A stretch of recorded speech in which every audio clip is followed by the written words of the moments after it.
my Savior, waiting the coming day, Jesus, my Lord. Vainly they wash his dead, Jesus, my Savior.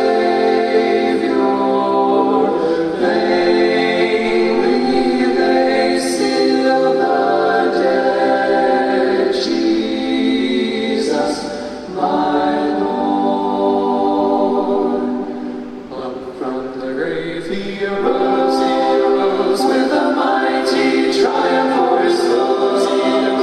He arose a victor from the dark domain, and he lives forever with his saints to reign. He arose, hallelujah, Christ arose. Death cannot keep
isa't isa.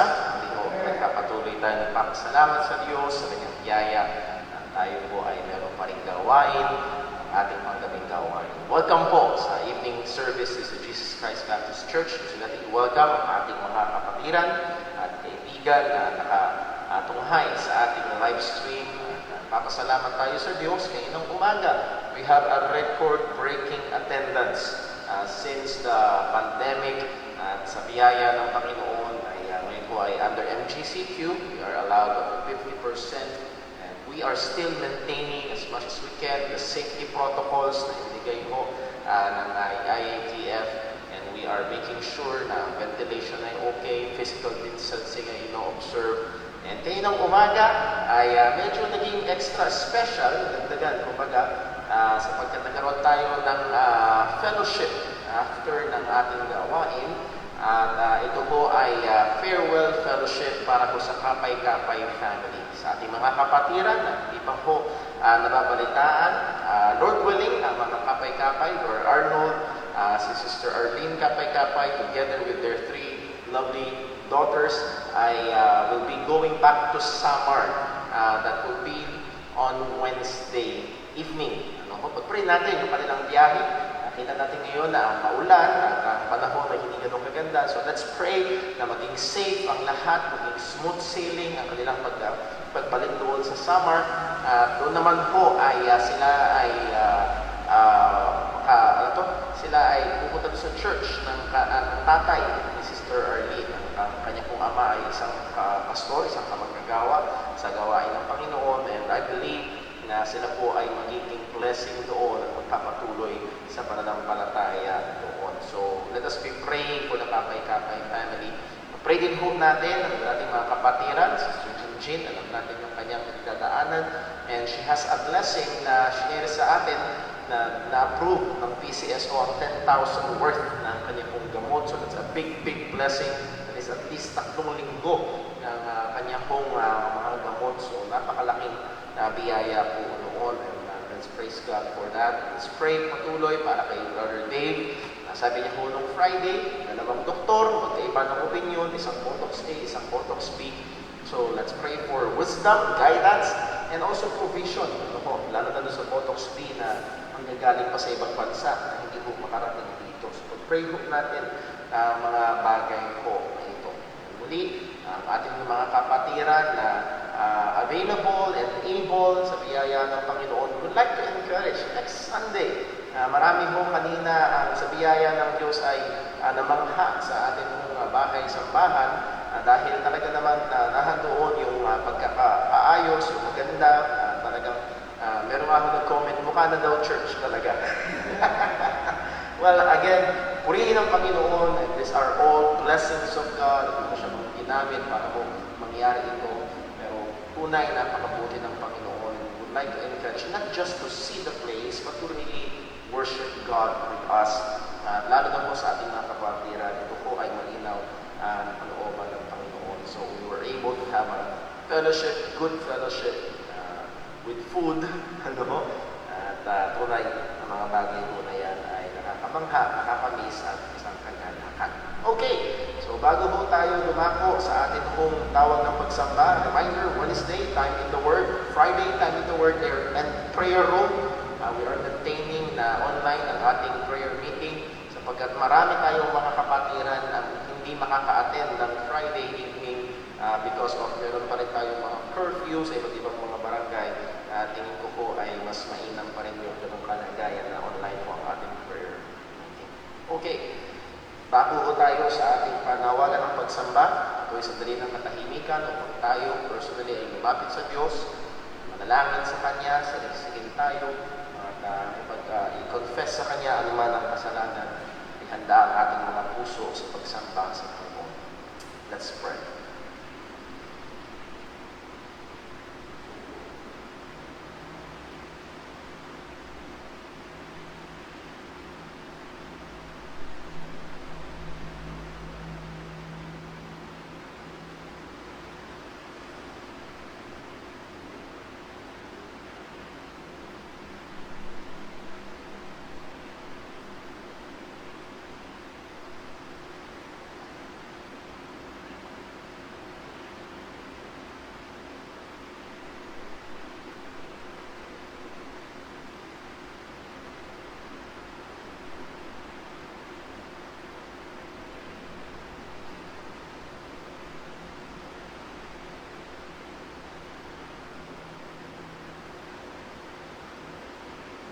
Manalangin po tayo. Panginoon namin Diyos, aming Ama, muli, pinupuri ka namin at pinasasalamatan ka namin. Tunay, kamangha-mangha ang iyong biyaya, kamangha-mangha ang iyong karunungan, kamangha-mangha, Panginoon, ang iyong plano at mga gawa. Kung paano ikaw ay nagdisenyo at kumilos at ginanap mo ang kaligtasan. Kung paano sa ngayon sa iyong salita bago pa itatagan sa libutan ay pinili mo at minahal mo na kami. Binigay mo si Jesus para bayaran ang aming mga kasalanan. Siya'y nabuhay muli. At ikaw rin ang kumilos upang kami, Panginoon, ay ilapit mo kay Kristo. Ikaw ang nagbukas ng aming mga puso. Ikaw ang nagbukas ng aming mga mata. At ikaw rin ang nagbigay sa amin ng pananampalataya. Unay, O Diyos, patong-patong na biyaya ito. Karapat-dapat lamang na ikaw ay aming purihin at sambahin. Karapat-dapat lamang ibigay namin sa iyo ang aming mga sarili bilang haing buhay, banal at nalulugod sa iyong harapan. Panginoon, nawa, ikaw ay tunay namin masamba. Nawa nga tunay sa aming mga pag-aawitan, pananalangin, pagbabasa ng iyong salita, at sa ministeryo ng pangangaral ng iyong salita, tunay maluwalhati namin ang iyong pangalan. Lord, alisin mo sa amin, ilayo mo sa amin na nakasanayan na lamang ang mga bagay na ito. Hindi tunay ito ay maging hain ng pagsamba sa iyo, Panginoon. Paalala mo sa amin ang katotohanan na naririto ka. Paalala mo sa amin ang katotohanan at tanglaw mo maging ang kondisyon ng aming mga puso. At huwag nawang mangyari na ang aming puso ay malapit, ngunit ang aming puso ay malamig. O tulungan mo kami, Panginoon, na huwag maging kagaya ng iglesia sa Efeso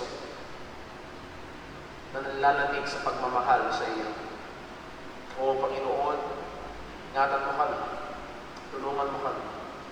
Namin din pinupuri ang iyong pangalan, O Diyos, sa biyaya mo, sa pagtugon mo sa aming panalangin na kung saan nandoon ang fellowship, nandoon ang pagkakataon na makapagtipon-tipon ng mga mananampalataya upang purihin ka, upang magpalakasan sa isa't isa. O anong biyaya ito, O Diyos, salamat po, salamat.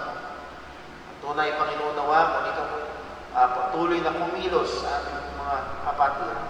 Patuloy mo kaming bigyan ng pagnanasa, natupdin ang iyong kalooban. Patuloy mong pagkaisahin ang aming mga puso na magkaroon ng lalo pang pagkatakot sa iyo.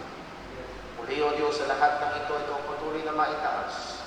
Ingatan mo kami, Panginoon, tulungan mo kami. Desperado namin kailangan ng iyong biyaya. Saliksikin mo rin kami sa anumang mga kasalanan, O Diyos. Anumang mga kapabayaan, anumang katamaran, anumang panlalamig ng pagmamahal, anumang mga hindi nabantayang salita, O Panginoon. Patawarin mo kami. Tulungan mo kami, O Diyos, na lalo pang maging marahas laban sa kasalanan, lalo na sa kasalanang nakatahan pa sa amin. Sa kapangyarihan ng Banal na Espiritu, tulungan mo kami na patuloy na patayin ng mga kasalanang ito. Lahat ng muli ay mauwi sa kapurihan ng pangalan mo. Dalangin namin ito sa pangalan ng aming Panginoong Yesu Kristo. Amen. Tayo po'y tumayo at tayo po'y umawit sa Panginoon.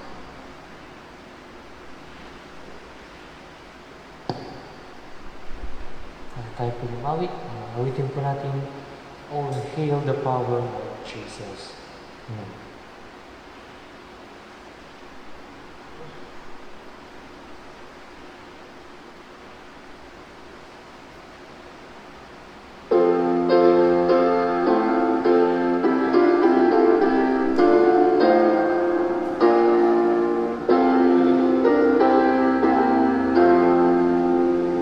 Oh, hail the power of Jesus' name, let angels prostrate.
na kami tulungan at gabayan, Panginoon, sa aming pakipagbaka, Panginoon, sa mundong ito.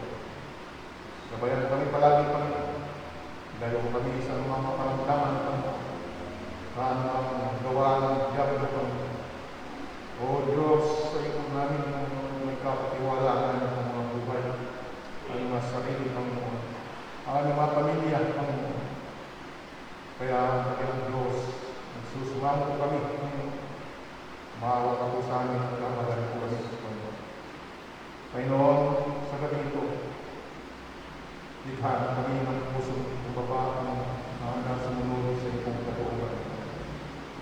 Tulungan po, Panginoon, ay kong anak, Panginoon, na tunay na ilang Diyos na kami ang ipatipakan sa soberanong Diyos na siyang lumikha sa amin. Ama, salamat sa iyong mga salita, Panginoon. Salamat sapagkat mayroon kang manggagawa, Panginoon, na yung itinlaga, Panginoon, sa laman ito, Panginoon, upang mangaral at paliwanag, Panginoon, ang mga hiwaga, Panginoon, ng iyong mga salita.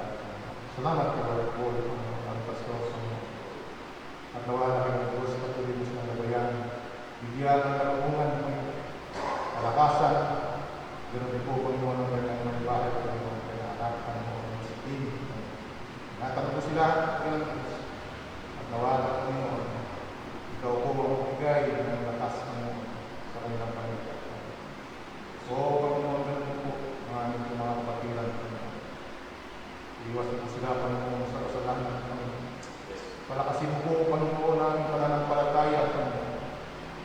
At bigyan mo kami, Panginoon, ng puso mo hahanap, Panginoon, ang kalibuhanan ng iyong salita, Panginoon. Upang kami, Panginoon, ay huwag hindi kami magaya, Panginoon, ang aming kalaman dyan, Panginoon. O Diyos, tulungan mo kami sa aming pumumuhay, Panginoon, sa araw-araw, Panginoon, sa mga babaw, bigyan mo kami, Panginoon, ng magmungan, Panginoon, na sa aming mga pag-aaral ng ganito, Panginoon, ay lubos kami maunawaan ay mensahe ay parating, Panginoon, sa amin, Panginoon. Upang sa ganoon, Panginoon, hindi kayo kami makas, Panginoon, ng aming mga pananampalataya at kami, Panginoon, na magtitiwala, Panginoon, sa iyo kung makapangyarihan ng kamay. O Panginoon, habagat sa Panginoon.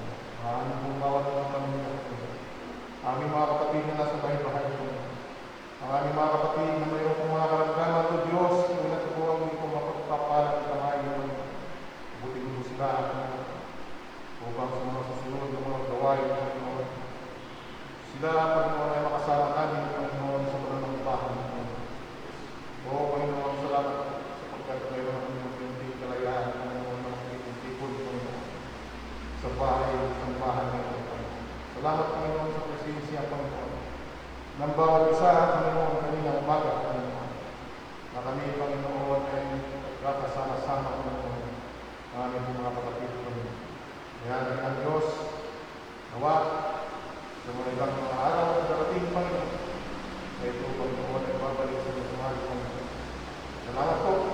Bayan po kami sa aming pagkaaral, sa aming pagkaawit, Panginoon. Nawa ang lahat na aming gagawin, Panginoon, ay mauwi sa iyo lahat na pagpapagyan, Panginoon. Ikaw, Panginoon, ang aming pagpapurihan, sambahin, purihin, at nawagin sa iyo po lahat ng pagpapagyan. Upang sa panalangin, sa pangalan ng Kristo Jesus. Amen.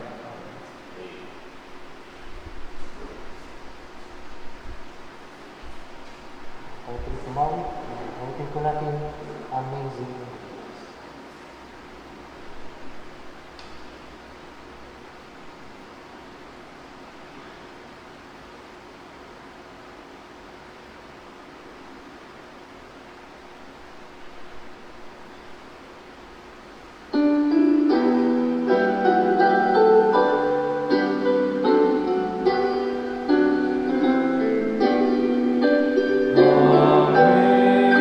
Amazing grace.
Dako tayo sa ating pagkakaloob at para po sa ating pagbasa ng salita ng Diyos para sa ating pagkakaloob. Ikalawang Korinto, Kapitulo 9, talatang 6 hanggang 8. 2 Corinthians chapter 9, verses 6 hanggang verse number 8. Kung yung nakita, 2 Corinthians 9, 6 to 8, sabay-sabay po natin basahin. Ready, read. But this I say, he which soweth sparingly shall reap also sparingly, and he which soweth bountifully shall reap also bountifully. Every man according as he purposeth in his heart, so let him give, not grudgingly, nor of necessity, for God loveth a cheerful giver.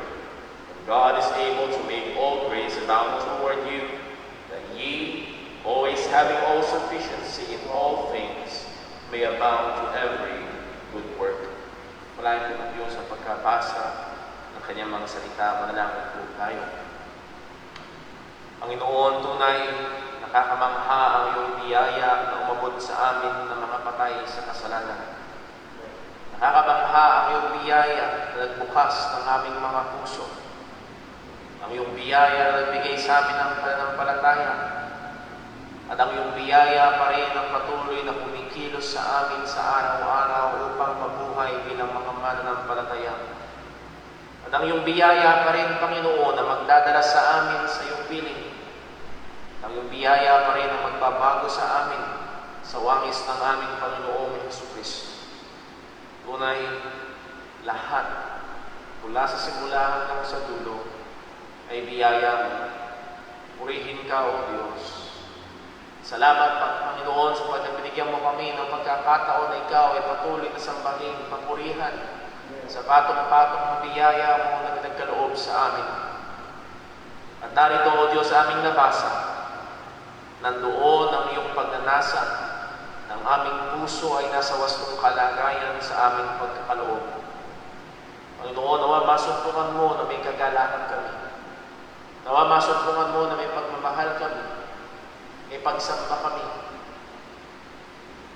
upang sa aming pagkakaloob na ito, O Diyos, ay maging karapat-dapat at katanggap-tanggap sa iyong harapan. Na mapagpalain po ito. Tunay, alam namin na hindi mo kailangan ng pera. Alam din namin na maaari mong gamitin ito para sa ikauusad ng iyong gawain at lalo pa sa pangangaral ng Ebanghelyo. Kaya po, O Diyos, ito po patuloy na magpala, mag-ingat sa amin. Patuloy ng aming gawain ngayong gabi. Lahat ng ito'y dalangin namin sa pangalan ng aming Panginoong Jesucristo. Amen.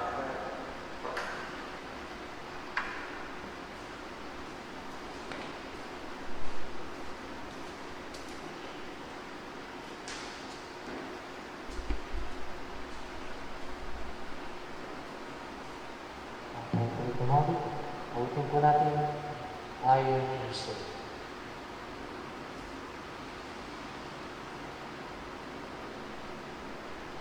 I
Tayo po'y lumako sa ating pag-aaral ng salita ng Panginoon. At ito ho, makaraang mga dekada ay nagkaroon ng explosion. Hindi literal na pagsabog, kung hindi explosion ng mga literatura na may kinalaman sa leadership o sa kaparaanan ng pangunguna. Mga leadership books, how to be an effective leader, how to lead people, how to lead to success, secrets of great, effective, meaningful, at ano pang mga adjective leadership. Now, ang mga leadership approach ho na ito ay may mga praktikal na matututunan.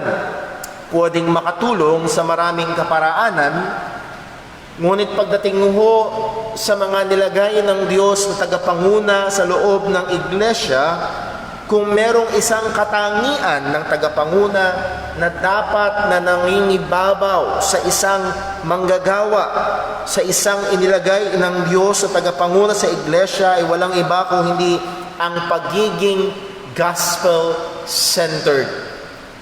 Wala akong maakmang Tagalog na mailagay. Ang pagpapanatili ng ebanghelyo ang sentro at ang ebanghelyo ang nangunguna, ang ebanghelyo ang pundasyon, ang ebanghelyo ang nagtutulak sa ministeryo ng isang lingkod ng Panginoon. At sa salita ng Diyos na ating sinimulang pag-aralan last Sunday, which is the book of 2 Timothy, we have two great church leaders. Two generation of church leaders. Si Apostol Pablo, na kagaya ng ating napag-aralan last Sunday, ay siya ay malapit na ang kanyang pagpamamaalam. At itong si Timothy na batang manggagawa na siyang susuong sa gawain na maraming kinakaharap na hamon. Nevertheless, kung merong isang tema na patuloy na nangingibabaw sa aklat ng 2 Timothy, ay walang iba kundi ang tema ng ebanghelyo ng ating Panginoong Hesukristo. So nais ko kayong muling anyayahan na buksan ang ating mga Biblia sa 2 Timothy chapter 1. 2 Timothy chapter 1, at atin hong pag-aaralan ngayong gabi, the gospel-centered leader. Or much more, tingin ko mas tamang sabihin, the makings of a gospel-centered leader. 2 Timothy chapter 1 verses 1 to 7. Magsitayo po tayo para sa pagbasa ng salita ng Panginoon. Babasahin ko ho at pakisugdan nyo sa inyong mga Biblia. Ito po ang salita ng Diyos. Paul, an apostle of Jesus Christ, by the will of God, according to the promise of life which is in Christ Jesus, to Timothy, my dearly beloved son, grace, mercy, and peace from God the Father, and Christ Jesus our Lord. I thank my God, whom I serve from my forefathers with pure conscience, that without ceasing I have remembrance of thee in my prayers night and day, greatly desiring to see thee, being mindful of thy tears, that I may be filled with joy. When I call to remembrance the unfeigned faith that is in thee, which dwelt first in thy grandmother Lois and thy mother Eunice, and I am persuaded that in thee also. Wherefore I put thee in remembrance, that thou stir up the gift of God which is in thee by the putting on of my hands. For God hath not given us the spirit of fear, but of power and of love and of a sound mind. Pagpalain po ng Diyos ang pagkabasa ng kanyang mga salita. Hingin natin ang tulong ng Panginoon. O muli Diyos, aming Ama, pinupuri ka namin at salamatan sa iyong patong-patong na biyaya at kabutihan. At kami ngayon ay patuloy na lumalapit sa iyo at humihingi ng dagdag na biyaya. Dagdag na kabutihan mo sa pamamagitan ng patuloy na pagbibigay sa amin ng kaliwanagan sa iyong mga salita. Dahil tunay, O Diyos, na liban na Ikaw ang magbigay liwanag, ang mga katotohanan na aming pag-aaralan ay mananatiling madilim at walang pakinabang. Nawa, O Diyos, gamitin mo ang iyong mga katotohanan na patuloy na hubugin kami sa wangis ng aming Panginoong Hesus. Tuloy mo kaming hamunin sa mas matapat na paglilingkod, sa patuloy na paghahayag at pag-aabante ng Ebanghelyo.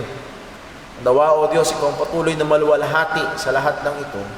Tulungan mo kami ingatan, samahan mo kami sa aming pag-aaral, O Panginoon. Dalangin namin sa pangalan ng aming Panginoong Hesukristo. Amen. Maaari na pong magsiupo ang lahat. Well, kung bubuodin ho natin ang ating pinakamensahe sa mga talata na ating binasa, ay ito po yun. God calls us to His service according to His will, and He shapes us and enables us by His grace to work in the ministry where He had placed us for the advance of the gospel. Ang Diyos na tumawag sa atin o nagligtas sa atin at inilagay tayo sa paglilingkod sa Kanya sang-ayon sa Kanyang kalooban, ang Siyang naghuhubog sa atin at nagbibigay sa atin ng kakayahan sa pamamagitan ng Kanyang biyaya para tupdin ang ministeryo, ang paglilingkod na kung saan tayo ay Kanyang inilagay upang patuloy na umabante, umusad ang Ebanghelyo ng ating Panginoong Hesukristo. Well, last Sunday we took the bird's eye view of the book of 2 Timothy. Tinignan natin ang ilang mga pamilyar na mga talata, mahalagang mga talata, and we also looked at the structure of the book that has 4 chapters. And if I may read ang comment ng isang theologian na si John Stott patungkol sa book of 2 Timothy, sa kanyang obserbasyon, ang sabi niya, Paul's preoccupation in writing to Timothy was with the gospel, the deposit of truth which had been revealed and committed to him by God. So narito si Apostol Pablo, alam niya na malapit na ang katapusan ng kanyang buhay at siya ay tatawid na sa finish line ng kanyang paglilingkod kay Kristo sa ministeryo ng Ebanghelyo. Pero matatapos man si Pablo, hindi pa rin matatapos ang ministeryo ng Ebanghelyo. Ito ngayon, if I paint a picture na para bang baton sa isang relay race na ipapasa niya ngayon kay Timothy. At ang gospel ministry na ito na pinagkatiwala kay Pablo ay ngayon kanyang isinasalin, ibinibigay kay Timothy and also to all other ministers in the Church of God. At napakaganda nung inoffer na outline ni John Stott sa 4 na chapters na ito ng 2 Timothy. At lahat ng ito ay sumentro sa Ebanghelyo. Chapter 1, guard the gospel. Chapter 2, suffer for the gospel. Chapter 3, continue in the gospel. And chapter 4, proclaim or preach the gospel. At kung makikita ho natin ang pinagdidiinan ni Pablo kay Timothy ay ang Ebanghelyo at ang Ebanghelyo. At ito ang pangunahing concern ng mga mananampalataya.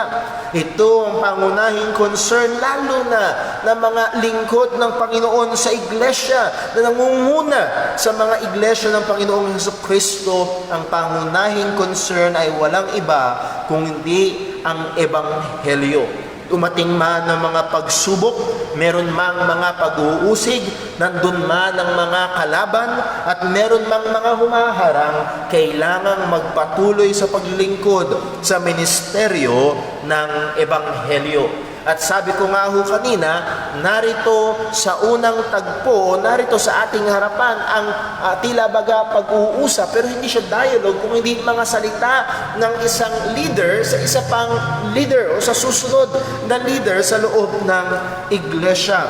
At makikita natin kung paano ang Diyos ay kumilos sa buhay ng dalawang taong ito at sila ay iniligtas at sila ay tinawag at sila ay inihanda sa paglilingkod sa ministeryo ng Ebanghelyo. O kung meron tayong dalawang punto sa atin nung bibigyan natin ng punto ng ating pag-aaral ngayong gabi, ito po ang dalawa. Una, Paul called by the will of God. And then pangalawa, Timothy, shaped by the gospel of God. Or shaped by the grace of God. Paul, called by the will of God. And Timothy, shaped by the grace of God. So tingnan muna natin sa verse 1, Paul, called by the will of God. Ang sabi ni Pablo sa verse 1, Paul, an apostle of Jesus Christ, by the will of God, according to the promise of life, which is in Christ Jesus. So narito ang malinaw na claim ni Pablo na siya ay isang apostol ng ating Panginoong Hesukristo. Kanyang pinakilala ang kanyang sarili bilang apostolos. Ibig sabihin, apostle sa Ingles. Ang ibig sabihin ng word na apostle is simply a messenger or an official delegate, an official ambassador, an official messenger. So itong salitang apostolos ay ginagamit sa iba't ibang kaparaanan. Kung merong pinadala ang isang hari sa isang lugar para magdala ng mensahe, technically yung tao iyon ay isang apostolos. Isa siyang messenger. Pero ano ang nagbubukod tangi dito sa apostolos na ito, sa messenger na ito? Ang sabi ni Pablo, an apostle of Jesus Christ. Hindi siya apostol o messenger ng hari sa lupa. Hindi siya messenger ng isang mayor o ng isang kapitan o ng isang presidente. Siya ay isang opisyal na mensahero ng ating Panginoong Hesukristo. Paul claims here is more specific. Piniklaim niya ang kanyang sarili hindi lamang bilang mensahero ng ating Panginoong Yesus, kundi kiniklaim niya na siya ay bahagi ng isang espesyal na grupo ng mga tao na kung saan personal na tinawag ni Kristo, nakasaksi sa muling nabuhay na Jesus, at sila ang mga opisyal na tagapagdala ng mga revelasyon ni Jesus para sa kanyang iglesia. They are the group of revelation bearers, official revelation bearers of Christ to His church. So kiniklaim ni Pablo na siya bahagi ng mga apostol, ng partikular na grupo ng mga apostol ng ating Panginoong Jesus. And sinaysay natin ang mga pamantayan. Sila'y personal na tinawag ni Jesus, sila'y saksi sa nabuhay na muling Jesus, at sila ay mga opisyal na revelation bearers ng ating Panginoong Hesukristo.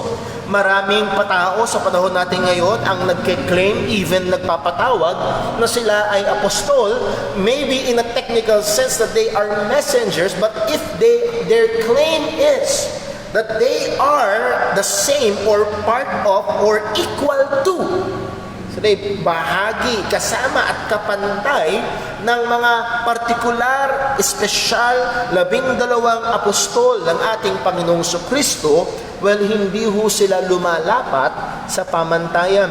Hindi sila pumapasa sa standard.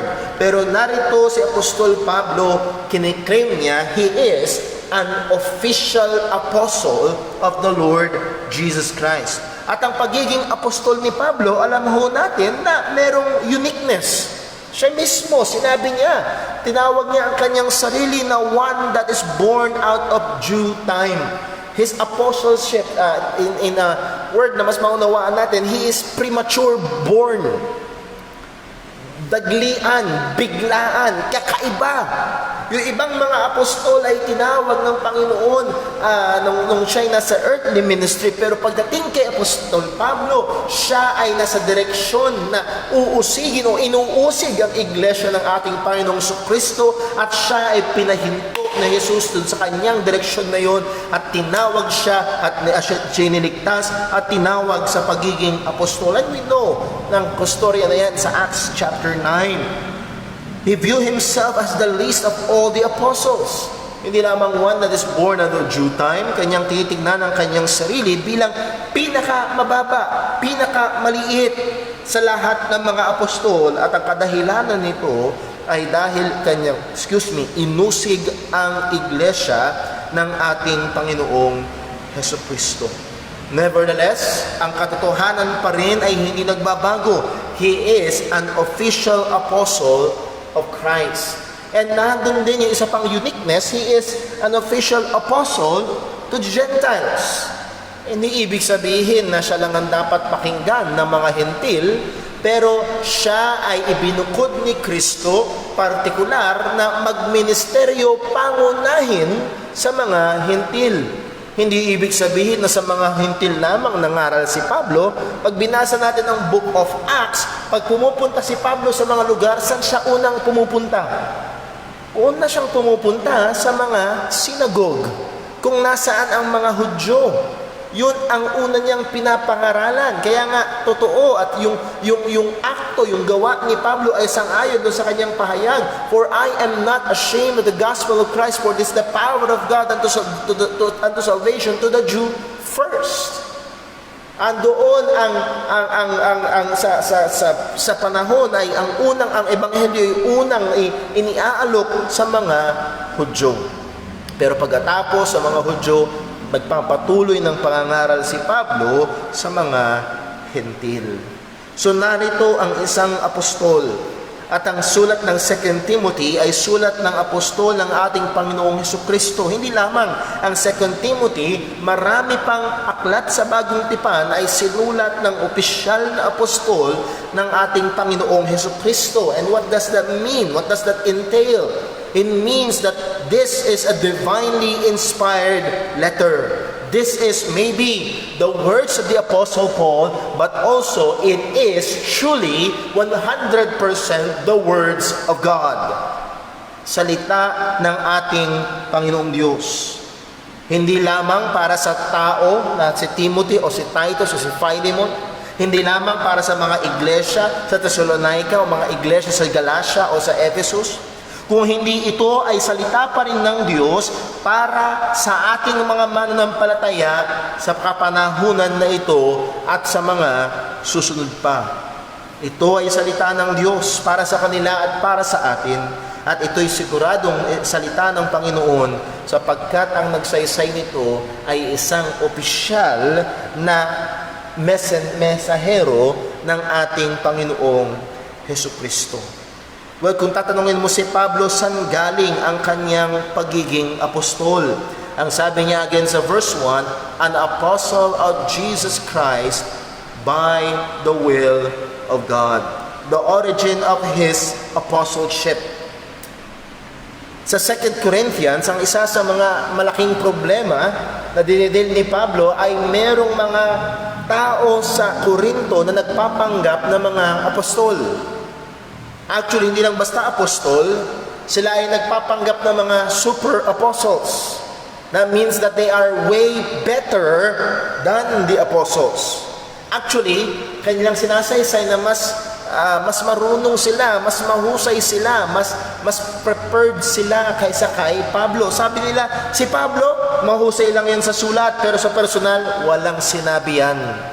At kanilang dinudusta ang ministeryo ni Apostol Pablo, kaya kinakailangan niya itong ipagtanggol. Hindi sa pagtatanggol sa kanyang sarili, kung hindi ang ministeryo o opisina na kanyang daladala. Pero hindi katulad ng mga peking apostol na ito, na nagkiklaim na sila apostol ni Jesus. Ang apostleship ni Pablo ay galing mismo sa Diyos. Kalooban mismo ng Panginoon. Itong mga super apostles sa 2 Corinthians, they are self-proclaimed super apostles at ito'y galing sa kanilang kalooban. Pero pagdating kay Pablo, ito ay sang-ayon sa kalooban ng Diyos. Ang sabi niya, he is an apostle of Jesus Christ. How? By the will of God. At ilang paulit-ulit na pagkakataon na kiniklaim ito ni Pablo. Sa 1 Timothy chapter 1 verse 1, sabi niya, Paul, an apostle of Jesus Christ, by the commandment of God our Savior. Ito'y utos sa kanya, and he dare not refuse na sumunod sa utos na ito ng Panginoon. Ephesians chapter 1 verse 1, Paul, an apostle of Jesus Christ by the will of God. 1 Corinthians 1:1, Paul, called to be an apostle of Jesus Christ through the will of God. Galatians 1:1, Paul, an apostle, not of men, neither by man, but by Jesus Christ and God the Father who raised him from the dead. So the origin of his apostleship ay hindi galing sa tao. Hindi isang araw nagising siya at naisipan niya, mukhang magandang maging apostol. Hindi ho. Kung hindi siya ay tinawag mismo ng Panginoon. Siya ay una muna inabot ng biyaya ng Diyos at siya ay iniligtas. And then siya ay tinawag ng biyaya ng Panginoon para maging apostol. At siya ay ginamit ng Diyos sa biyaya ng Panginoon para maglingkod sa iglesia ng ating Panginoong Jesucristo. So, ang istorya ng pagiging apostol ni Apostol Pablo ay istorya ng biyaya ng Panginoon. Ang pinanggagalingan ng pagiging apostol niya ay walang iba kung hindi ang Panginoon. So, he bears divine authority. At si Pablo, hindi lamang dahil galing sa Panginoon ang kanyang otoridad, hindi siya isang tamad na tao. Alam natin ang kanyang sinabi sa 1 Corinthians 15 verse 10, But by the grace of God I am what I am, and the grace that was given unto me was not in vain, for I labor more abundantly than they all. Yet not I, but the grace of God which was with me. So ito ang istorya ni Pablo, niligtas ng biyaya ng Panginoon, tinawag sa pagiging apostol ng biyaya ng Panginoon, at ginamit at sinustentuhan sa paglilingkod ng biyaya ng Panginoon. At isang gusto kong makita ho natin dito bilang mga Kristiyano, ito rin ang ating istorya. Maaaring hindi tayo opisyal na apostol kagaya nila Pablo, pero tayo rin ay iniligtas ng biyaya ng Panginoon at tayo rin ay binigyan ng kakayahan sa biyaya ng Panginoon at tinawag ng Panginoon at nilagay niya sa mga partikular na ministeryo sa katawan ni Kristo sa biyaya ng Panginoon. Lahat ng ito ay sa pamamagitan ng biyaya ng Diyos. At ang biyaya ng Diyos na sumaghana at gumawa at kumilos sa buhay ni Pablo, ang banal na spirito na kumilos at gumawa sa kanyang buhay, ay yun din ang parehong biyaya ng Diyos na kumikilos at available sa buhay natin bilang mga mananampalataya. Yes, there is something special with the apostleship of Paul. Nevertheless, there is something similar also with our calling sa ating kalagayan bilang mga Kristiyano. Ang biyaya din ng Diyos na nagligtas sa atin, ang biyaya din ng Diyos na naglagay sa atin sa anumang lugar, sa panawagan ng Panginoon sa atin sa katawan ni Kristo, at ang biyaya din ng Panginoon ang magbibigay sa atin ng kakayahan para tupdin ang ministeryo na kung saan Kanya tayong tinawag, pangunahin ang pag-uusad ng Ebanghelyo ng ating Panginoong Jesucristo. So, biyaya ng Panginoon. Si Pablo ay apostol dahil sa biyaya ng Diyos. And next, not just the origin of Paul's apostleship, we have also the purpose of Paul's apostleship. Ano ang layunin? Para saan? Sang-ayon saan? Ang sabi ni Pablo sa verse 1, 2 Timothy chapter 1 verse 1, Paul, an apostle of Jesus Christ, by the will of God, according to the promise of life, which is in Christ Jesus. Saan daw sang-ayon? Para saan daw ang pagkatawag sa kanya ng pagiging apostol? Kung siya ay mensahero, ano ang daladala niyang mensahe? Ang sabi ni Pablo, the promise of life which is in Christ Jesus. According to the promise of life, pangako ng buhay. At anong buhay ito? Dahil walang iba kung hindi buhay na walang hanggan. At papaano ito makakamit? Well, walang ibang paraan kundi sa pamamagitan ng ebanghelyo ng ating Panginoong Hesukristo. So itong sinabi ni Pablo, the promise of life which is in Christ Jesus is none other than the gospel of our Lord Jesus Christ. Ito ang layunin, ito ang pangunahin, ito ang sentro ng pagiging apostol ni Apostol Pablo. At ito rin ang sentro, makikita natin sa buong aklat ng 2 Timothy, ito pa rin ang dinidikdik, ito pa rin ang dinidiinan, ito pa rin ang pinagsisigawan ni Pablo kay Timothy na maging sentro ng pagmiministeryo, paglilingkod ng batang manggagawa na kasama niya. Walang iba kung hindi si Timoteo. Sabi nga ho ni Pablo sa 1 Corinthians, tingnan lang ho natin, 1 Corinthians chapter 2. 1 Corinthians chapter 2 and verse 2. 1 Corinthians chapter 2 verse 2. Ang sabi niya, for I determined not to know anything among you save Jesus Christ and Him crucified. Ang sinasabi niya sa mga taga-Korinto, mga kapatid, hindi ako dumating dyan na may mabubulaklak na salita. Ang tanging pakay ko, ang tanging layunin ko, nung ako ay dumating dyan, ay ipangaral sa inyo, makilala nyo, matutunan nyo ang Kristo na namatay sa krus. And that's none other than the gospel.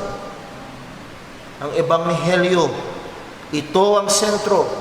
Ito ang pinakamahalaga sa ministeryo ni Apostol. Yes, maraming tinuro si Pablo, no doubt. Marami siyang mga bagay na itinuro sa kanya. Ang sabi niya pa sa mga kapastoran sa Acts chapter 20, wala siyang pinagkait na kapakipakinabang. Ibinigay niya ang mga katotohanan na reveal ng Panginoon.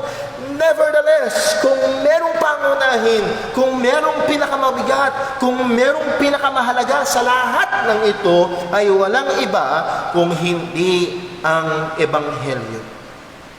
Sad to say, na marami hong mga so-called ministers, tinatawag na mga lingkod, nagpapahilalang mga pastor ng iglesia, at maraming mga gawain ngayon na ang kanilang sentro ay hindi na ang ebanghelyo ng ating Panginoong Hesukristo. Hindi ang kanilang ginagawa na ay they preach Christ crucified now. Ang kanilang pangangaral, they preach Christ. Wala na yung crucified. Sa susunod, they just preach. At meron mga churches ngayon, no preaching at all. Pero nawa manatili sa church na ito na ang sentro na walang iba kung hindi ang ebanghelyo ng ating Panginoong Hesukristo. Manatili sa anumang ministeryo na nilagay tayo ng Panginoon, sa anumang bahagi ng katawan tayo nilagay ng Panginoon. Ang kilos pa rin ng katawan ay patuloy na itulak para umabante ang ebanghelyo ni Kristo. Ikaw man ay nilagay sa ministeryo ng musika, ang pangunahin pa rin ay itulak ang ebanghelyo. Ikaw man ay nilagay sa ministeryo sa mga bata, ito pa rin ang sentro ay ang ebanghelyo.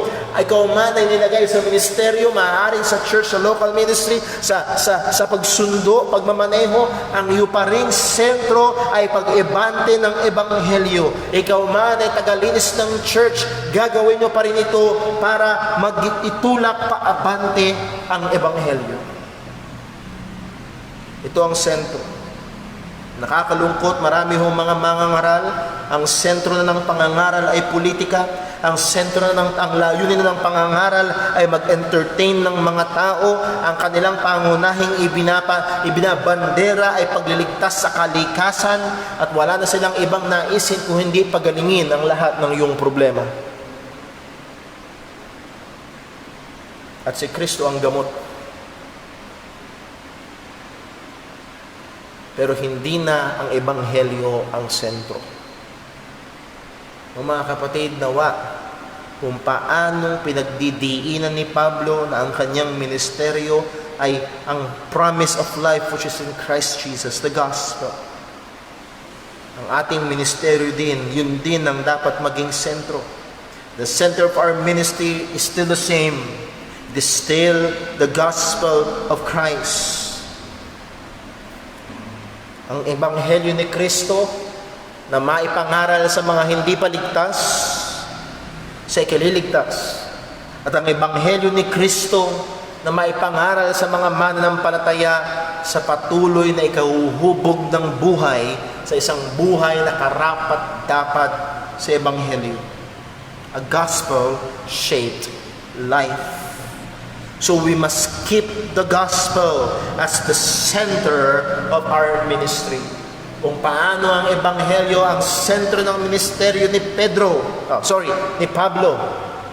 At yun din ang sinasabi niya maging sentro ng ministeryo ni Timoteo. Ito rin ang dapat maging patuloy na sentro, pundasyon, puso ng ministeryo dito sa JCBC. O saan mang iglesia, saan mang church, maging sentro ang ebanghelyo. So that is Paul, the apostleship of Paul. He is one who is called by the will of God. Then pangalawa, sa leader sa iglesia na ating titignan ay walang iba kung hindi si Timoteo. At makikita natin mula verses 1 at hanggang verse 2, 2 Timothy chapter 1 verse 2, at Lord willing ngayong gabi aabot lang ho tayo sa verse number 5. Timothy, shaped by the grace of God. Una, Paul, called by the will of God as an apostle, and ang center ng kanyang ministeryo ay ebanghelyo. Ngayon naman, Timothy is one who is shaped by the grace of God. Hinubog ng biyaya ng ating Diyos. At yun din ang istorya ni Timothy. Siya ay niligtas ng biyaya ng Panginoon. Siya ay tinawag ng biyaya ng Panginoon. At siya ay naglilingkod at inequip sa pamagitan ng biyaya ng ating Panginoon. So tingnan mo natin sa verse number 2. To Timothy, my dearly beloved son, grace, mercy, and peace from God and the Father, and Christ Jesus our Lord. So God is at work in the life of this young minister of the church. Ang Diyos ay gumagawa, ang Diyos ay kumikilos, ang Diyos ay aktibong kumikilos sa buhay ng isang batang lingkod na ito sa iglesia ng Panginoon. At ginagamit ng Diyos ang iba't ibang mga kaparaanan para hubugin ang mananampalataya na ito, para hubugin ang lingkod na ito na manggagawa sa iglesia sa pamamagitan ng kanyang biyaya. And we will look at two means na ginamit ng Panginoon para hubugin itong si Timoteo. At makikita natin yung very great contrast nitong si Pablo at si Timothy. At mamaya itignan ho natin yan. Ano yung mga ginamit ng Panginoon para hubugin si Timothy sa paglilingkod at ihanda siya para maglingkod sa Panginoon. Una is a personal mentor, or we can say it, a personal discipler. Isang personal na tagapagturo, isang personal na gabay, isang personal na guro, isang personal na nag-lead sa kanya sa paglilingkod sa Panginoon. Sabi ni Pablo to Timothy, my beloved Son. At ilang ulit, maging sa 1 Timothy, nakita ho natin na tinatawag ni Pablo si Timothy na kanyang anak. And it is possible na si Timothy ay nauna niyang na-encounter si Pablo at higit sa malamang narinig niya ang pangangaral ng Ebanghelyo at siya'y naligtas sa ministeryo ni Pablo nung unang pagkakataon na bumisita si Pablo sa Lystra at makikita natin sa Acts chapter 14. And then, pagkatapos ng ilang panahon, muling bumisita ulit si Pablo sa Lystra at mula noon, at pagdating ni Pablo sa Lystra sa pangalawang kakataon, meron ng isang partikular na kabataan na nire-rekomenda ang mga mananampalataya para makasama sa paglilingkod ni Pablo. Subuksan lang ho natin yun sa Acts chapter 16. Acts chapter 16, verse 1. Acts chapter 16 and verse number 1. Ano po ang sabi? Then came he, that is Paul, came he to Derbe and Lystra. And behold, a certain disciple was there named Timotheus. Naalala ko ho, nung pinag-aralan natin ang introduction ng 1 Timothy, ay binasa rin natin ang verse na ito. At actually, isa ho sa mga basihan ng akin hong desisyon na ang pangalan ng aming anak ay Timothy Paul ay ang verse na ito. Nung titignan ko kung anong ibig sabihin ng Timotheus, one who gives God glory or one who glorifies God. Yun ang ibig sabihin ng pangalan niya. At meron daw isang partikular na disciple, isang partikular na mananampalataya, tagasunod ni Kristo, na ang pangalan ay Timotheus or Timothy, the son of a certain woman which was a Jewess and believed, but his father was a Greek. So itong si Timothy ay masasabi nating mistiso. Hindi siya purong Hudyo. Ang nanay niya ay Hudyo na mananampalataya at ngunit ang tatay niya ay isang Griego, isang Hintil, at sa implikasyon ng sinabi dito sa verse number 1 ng chapter 16, siya'y hindi isang Kristiyano. Nevertheless, higit sa malamang sa unang pagbisita nga ni Pablo sa Lystra sa Acts 14, doon napakinggan ni Timothy ang pangangaral ng Ebanghelyo at siya ay naligtas doon. At pagkatapos, ang sabi sa verse 2 ng Acts 16, which was well reported by the brethren that were at Lystra and Iconium, him would Paul have to go forth with him. Ito yung isang kapatid, isang bata, isang kabataan sa loob ng iglesia, at sabi ho ng ilang mga komentarista, higit sa malamang nasa late teens or early 20s sa panahon na ito, si Timoteo. Hindi siya isang tao at kinukonsidera sa kultura na isa siyang kabataan. Kaya nga ang sabi niya sa 1 Timothy, let no man despise thy youth. And much more, nung unang encounter nila ni Pablo, o dito sa Acts chapter 16, yun nga, na may maybe late teens or early 20s itong si Timothy. Nevertheless, isa siyang tao, isa siyang batang disipulo ni Kristo na nakakitaan ng kakaibang pagtatapat at kakaibang pananampalataya, so much so na he is well reported, not just in Lystra but also in Iconium. Nababalitaan ang kakaibang tindi ng pananampalataya ng kabataang ito. So Timothy and Paul has a very good relationship. And I may say a very special relationship. A father-son in the faith relationship. At mula nung sinama ni Pablo si Timothy, ay maraming pagkakataon, maraming panahon at maraming sitwasyon sila'y naglingkod na magkasama, nangangaral ng Ebanghelyo, maging sa kabila ng mga delikadong sitwasyon, sila ay nanatiling magkasama. May mga pagkakataon, kagaya ng pinag-aralan natin sa 1 Timothy, na iniiwan ni Pablo si Timothy sa halimbawa sa iglesia sa Ephesus para maglingkod doon at ayusin ang mga problema doon. Pero sa karamihan ng panahon, sila ay magkasama. At isa ho sa pinakamagandang commendation na maaaring mabasa natin sa isang lingkod sa iglesia ay yung sinabing komendasyon ni Pablo tungkol kay Timothy. Busa lang natin sandali sa Philippians chapter 2. Philippians chapter 2 and verse number 19. Philippians chapter 2 verse 19. Ano po ang sabi? But I trust in the Lord Jesus to send Timotheus surely unto you, that I also may be of good comfort when I know your state. For I have no man like-minded who will naturally care for your state. Oh, what a commendation!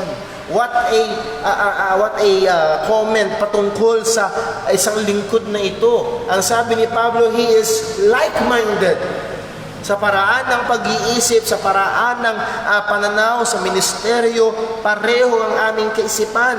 And he is one who naturally cares for your state. He naturally loves the brethren. He loves the church. He cares for the church, for the people of God. Ang sabi pa ni Pablo sa verse 21, for all seek their own, not the things which are Christ. And that is a contrast.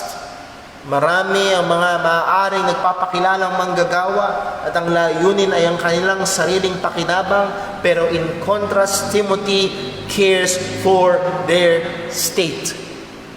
Not his personal gain, but for the state of the church, of the brethren. So napakaganda ang rekomendasyon kay Timothy.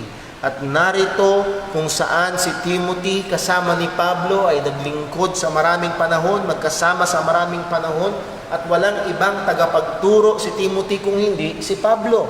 Kaya nga ho ang sabi niya, kung babalik tayo sa 2 Timothy chapter 2 verse 2, ang sabi ho ni Pablo ay ito, and the things that thou hast heard of me among many witnesses, the same commit thou to faithful men who shall be able to teach others also. Timothy, yung mga napakinggan mo sa akin. Timothy, at sa ibang talata sa Biblia, hindi lang napakinggan, yung mga nakita mo sa akin. Timothy, ituro mo sa iba. Timothy, ipasa mo sa iba. Una, Timothy, ituro mo, gawin mo, and then ipasa mo sa iba. So Timothy has a good teacher. Timothy has a faithful teacher.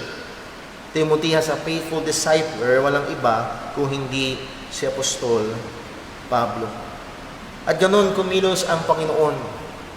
Gumagamit siya ng mga tao para hubugin tayo.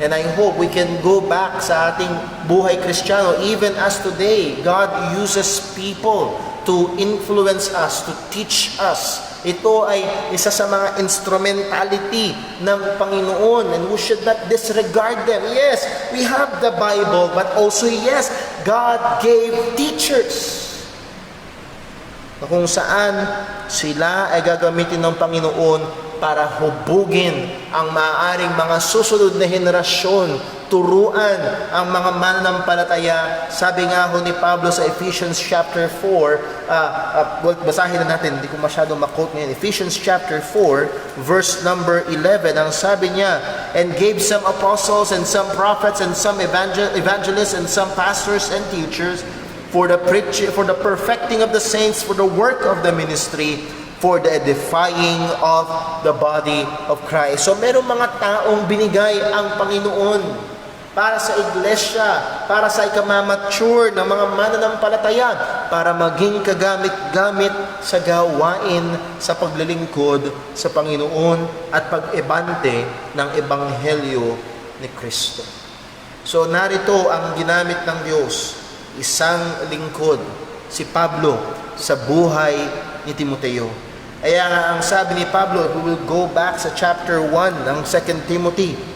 Ang sabi niya, chapter 1, 2 Timothy, verse 2, Paul, my dearly beloved son, at punong-puno yun ng malalim na emosyon. Sabi niya, grace, mercy, and peace from God, the Father, and Christ Jesus our Lord, which is a usual introduction ni Pablo sa kanyang mga sulat. Pero hindi lang ito basta yung nakasanayan lang na alam niyo minsan tayo mga Kristiyano, nakasanayan natin magsabi, ay God bless. Tama? God bless. At minsan, ay ano na lang yun, pamalit na lang natin sa bye-bye, God bless. Di ba? Kaya ako hanggat maaari, nagiging maingat ako. At I mean it. I try to mean it as much as possible. When I say God bless, it's a means of proclaiming a blessing dun sa taong yun.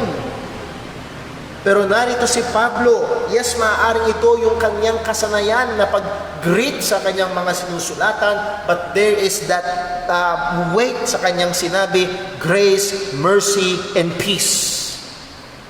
Alam niya na ito ang pangunahing pangangailangan ng manggagawa, biyaya ng Diyos, kahabagan ng Diyos, at kapayapaan. At saan ito manggagaling?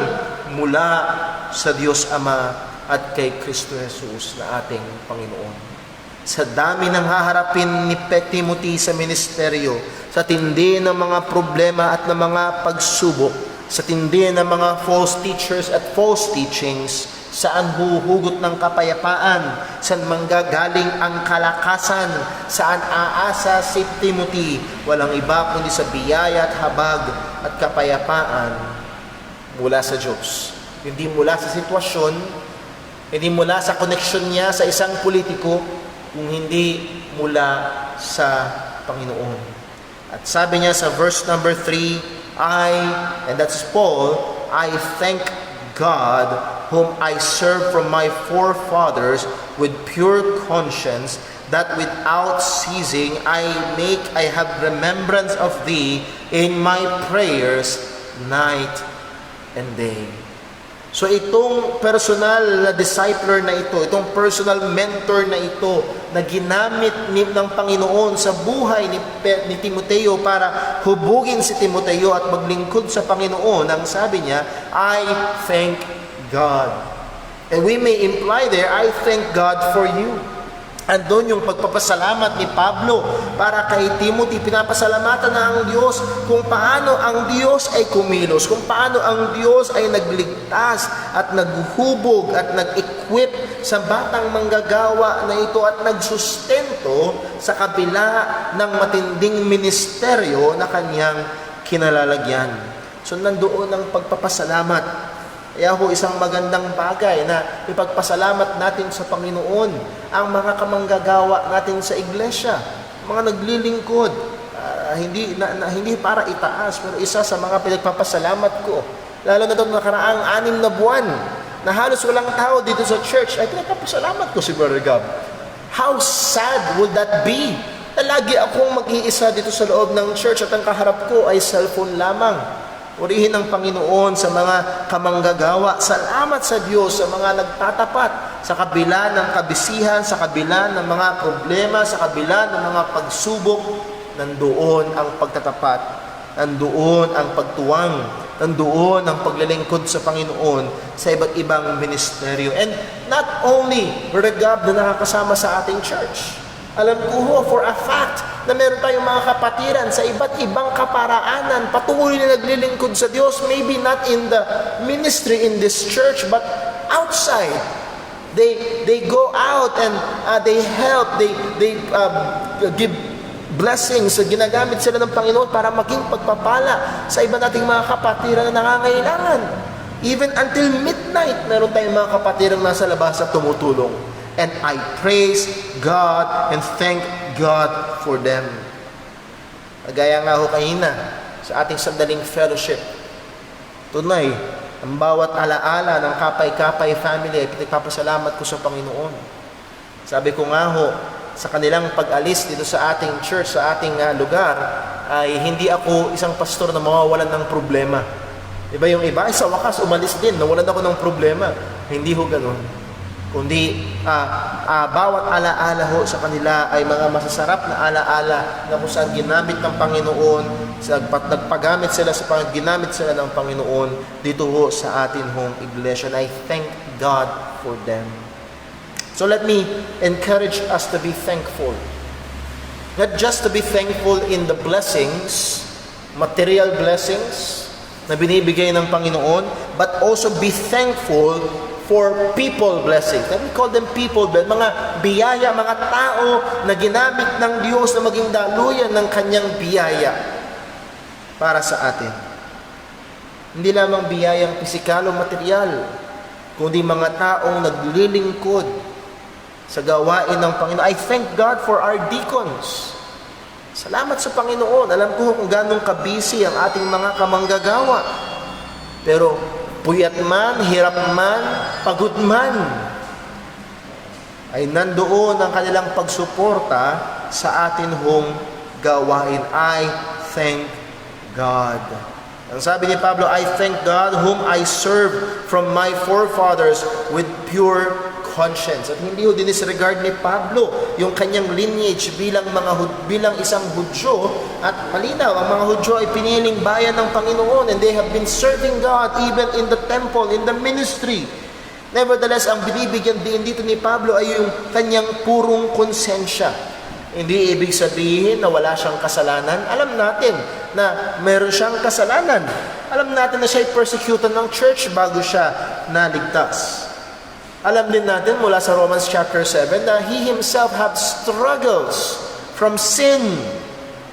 Pero nandoon ang kalinisan ng kanyang konsensya in relation to Timothy kung paanong siya ay nagministeryo at kung paanong siya ay patuloy na nagnanalangin para sa manggagawa o batang manggagawa na ito. Ang sabi niya, that without ceasing, I have remembrance of thee in my prayers night and day. Hindi ho yan ibig sabihin na 24 oras pinagpe-pray ni Pablo si Timothy araw-araw.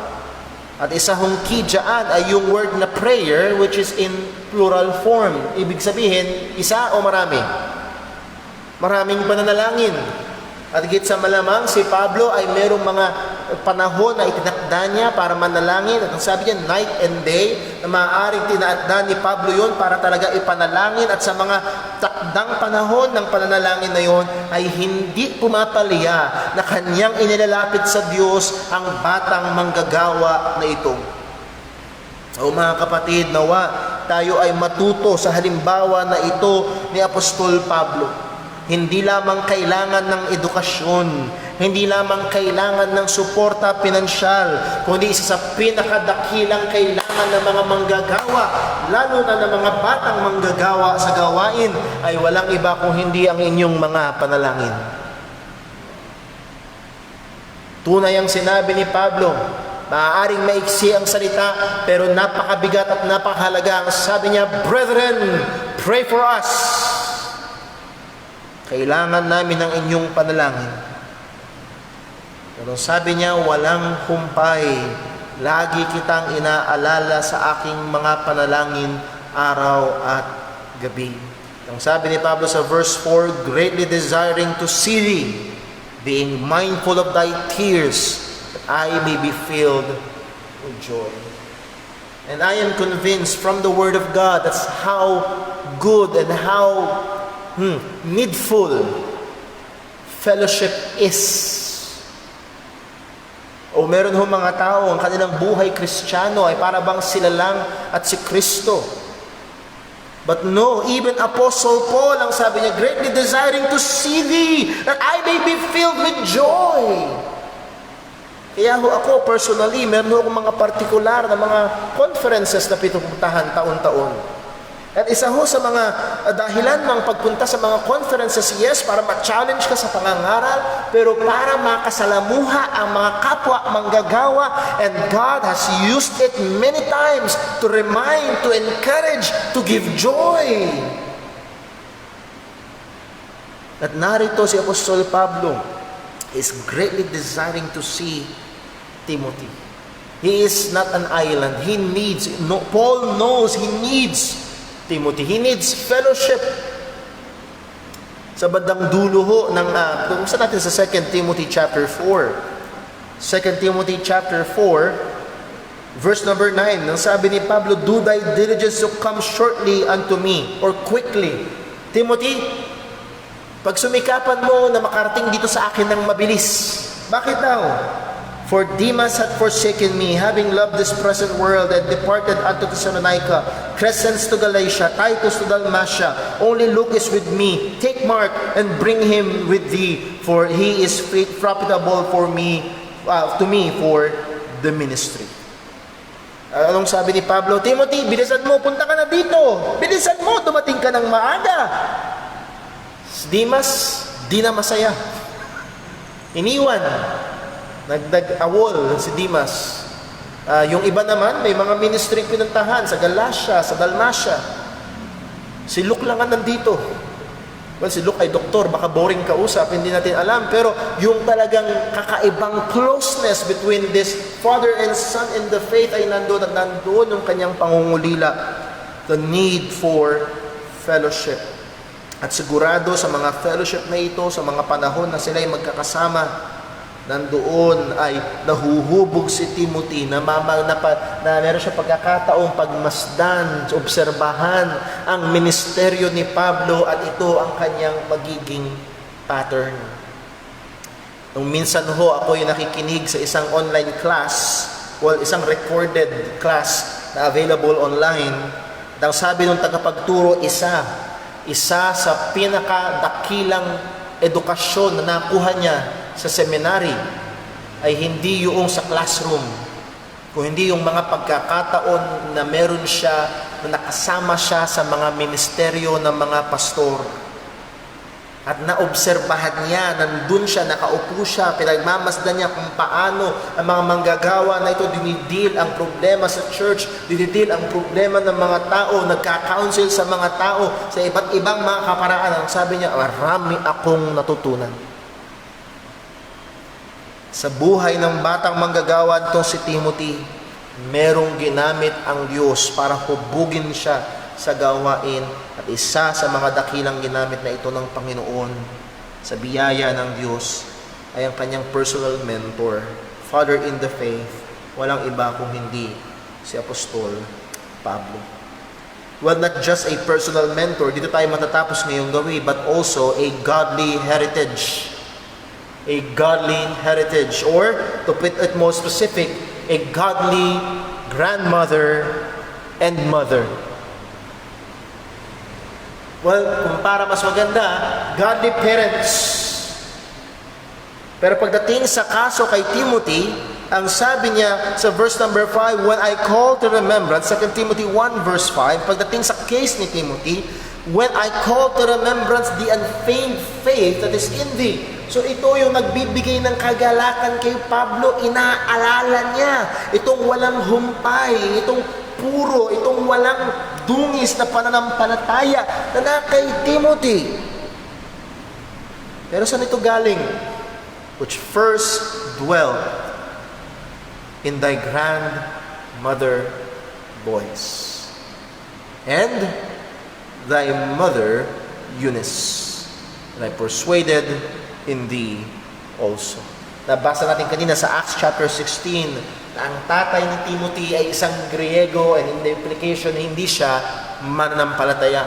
Ngunit ang nanay at lola ni Timothy, hindi lamang sila basta Hudyo, sila ay mga Hudyong mananampalataya ni Kristo. Sa Acts chapter 16, his mother is a Jew at also one who believes. That is, they believe in Christ. At narito ang lola at nanay ni Timothy na pinupunla kay Timothy, tinuturo kay Timothy ang mga katotohanan maging sa mura niyang edad. Hindi ba ito pagsunod nila sa utos ng Panginoon sa Deuteronomy chapter 6? Na ang sabi sa verse 6, and these words which I command thee this day shall be in thine heart, and thou shalt teach them diligently unto thy children, and shalt talk of them when thou sittest in thine house, and when thou walkest by the way, and when thou liest down, and when thou risest up. And we have gone to this verse many times. Isa ho sa patuloy nating dinidiinan ay ang katotohanan na inilagay ng Diyos sa balikat ng mga magulang na sila ang pangunahing tagapagturo ng mga bata patungkol sa Panginoon. Hindi ang pastor, Hindi ang Sunday school teacher. Thank God for pastors. Thank God for Sunday school teachers. Pero kung meron sanang lalabas sa bibig ng mga bata na ginamit ng Diyos para sila makakilala kay Kristo, I thank God for my mother. I thank God for my father na tinuro sa akin ang patungkol kay Jesus. Ginawa yun ng mga magulang ni Timothy. Ang sabi sa 2 Timothy chapter 3 verse 15, and that from a child thou hast known the holy scriptures, which are able to make thee wise unto salvation through faith, which is in Christ Jesus. Mula nung pagkabata, alam mo na ang banal. Paano niya nalaman? Meron ba siyang sariling kopya? Higit sa malamang wala. Paano niya nalaman?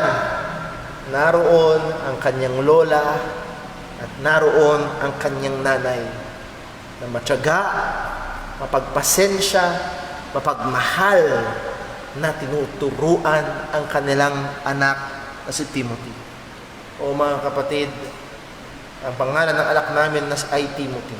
At isa ito sa mga talata na binabalik-balikan ko, pinapanalangin ko para sa aming anak nawa mula sa kanyang pagkabata. Sa biyaya ng Panginoon ay maituro namin sa kanya ang patungkol kay Jesus at dumating sa kanya ang panahon na kung saan bubuksan ng Diyos ang kanyang puso at siya ay sumampalataya sa Ebanghelyo ni Kristo. At kung loloobin ng Diyos ay tawagin siya sa paglilingkod dito man o sa anumang lugar at siya ay mabubuhay and He will live up to His name. That is our goal. That is our prayer. Hindi para siya sumikat at maging artista at maging mayaman. Ang aming pangunahing desire ay magawa niya yung kanyang pangalan, one who gives God glory. Higit sa malamang, ito yung layunin din ng lola at nanay ni Timothy. Kaya yun ang kanilang pinangalan. At kanilang matyagang tinuruan. Ipinunla ang salita ng Diyos sa batang ito at hindi na walang kabuluhan. So let me encourage ang mga una, let me challenge mga magulang na naririto, mga magulang nakikinig. Alam kong busy ngayon dahil sa online learning. Alam kong maraming magulang ngayon na natuturete kung paano natuturuan yung kanilang mga anak, lalo na kung marami silang mga anak. Pero huwag nawang makaligtaan, huwag nawang mawala ang pagtuturo ng Ebanghelyo, ang pagpapakilala kay Kristo sa mga bata na pinagkatiwala sa inyo ng Panginoon.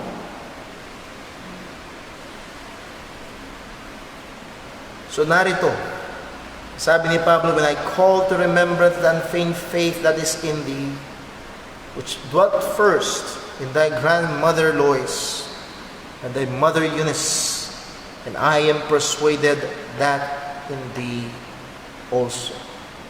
Ginamit ng Diyos ang lola, at ginamit ng Diyos ang nanay para itong si Timothy ay patuloy na ang Timothy ay makakilala kay Kristo at maging kagamit-gamit sa Panginoon.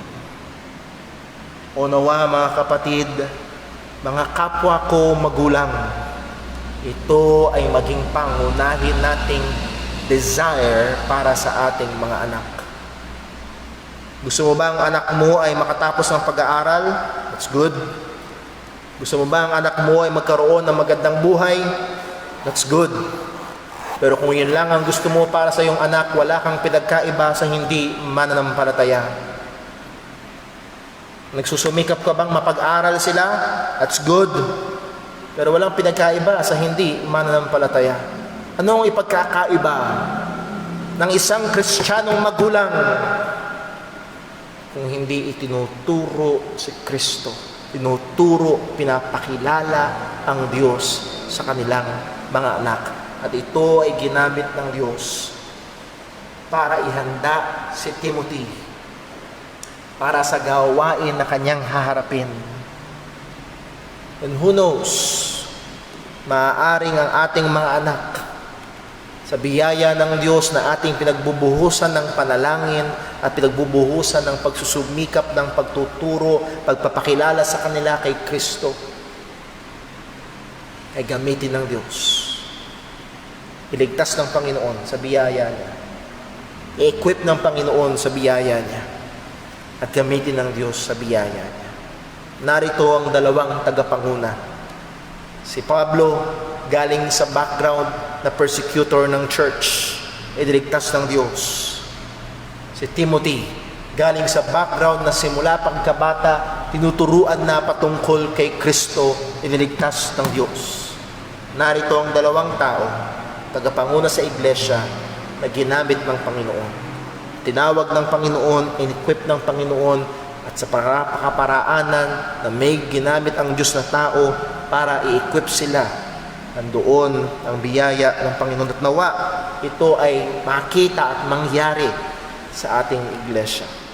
Nawa ito'y maisabuhay natin. Nawa ito'y mai-apply natin. Hindi lamang sa mga pamilya, kundi dito sa ating church.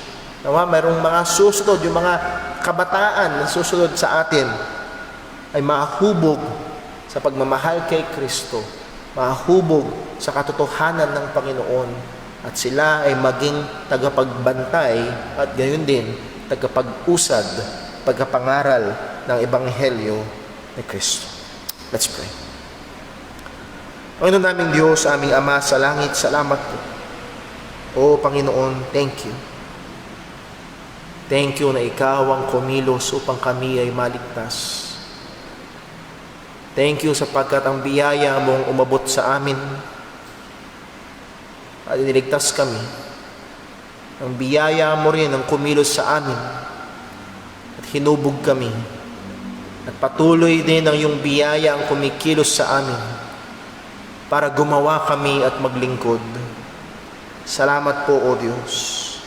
Salamat sa halimbawa ng dalawang tagapangun ng iglesyang ito, si Pablo at si Timoteo. Salamat din po sapagkat nakita namin sa buhay ni Timothy ay gumamit ka ng mga tao. Ginamit mo si Pablo sa kanyang buhay.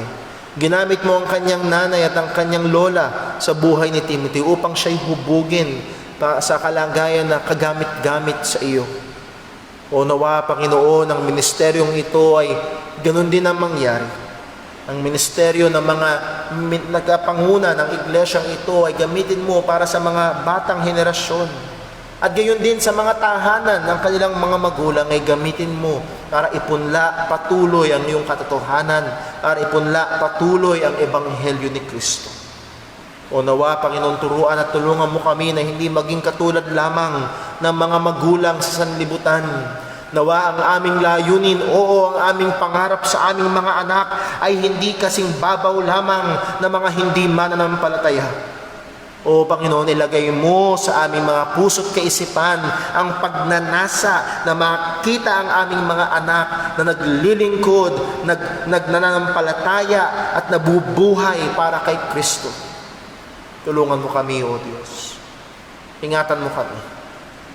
At nawa, Panginoon, sa buong linggong ito na aming kinakaharap, gabayan mo kami, O Diyos, at gamitin mo kaming patuloy para sa iyong kaluwalhatian. Gamitin mo kami na maging maalat na asin at maliwanag na ilaw, hindi para palakpakan kami, kundi para maluwalhati ka sa aming mga buhay. Panginoon, thank you po sa iyong salita. Salamat sa iyong mga paalala. Tulungan mo kaming maging hindi lamang tagapakinig, kundi maging tagatupad ng iyong mga katotohanan. Dalangin namin itong lahat sa pangalan ng aming Panginoong Hesukristo. Amen. Tayo po ay tumayo at tayo po ay mawit sa Panginoon.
praying again for Kapay-Kapay family, Sister Arlene, Brother Arnold. We will be missing you and children. Pray natin na patuloy sila ingatan ng Panginoon Gabayan, maging sa kanilang pagpapiyahe. Pray natin ang ating mga kapatid at Sister Jinjin, Brother Dave, at iba pang may mga karamdaman, tuloy natin ilapit sa Panginoon sa panalangin. Muli ho, paalala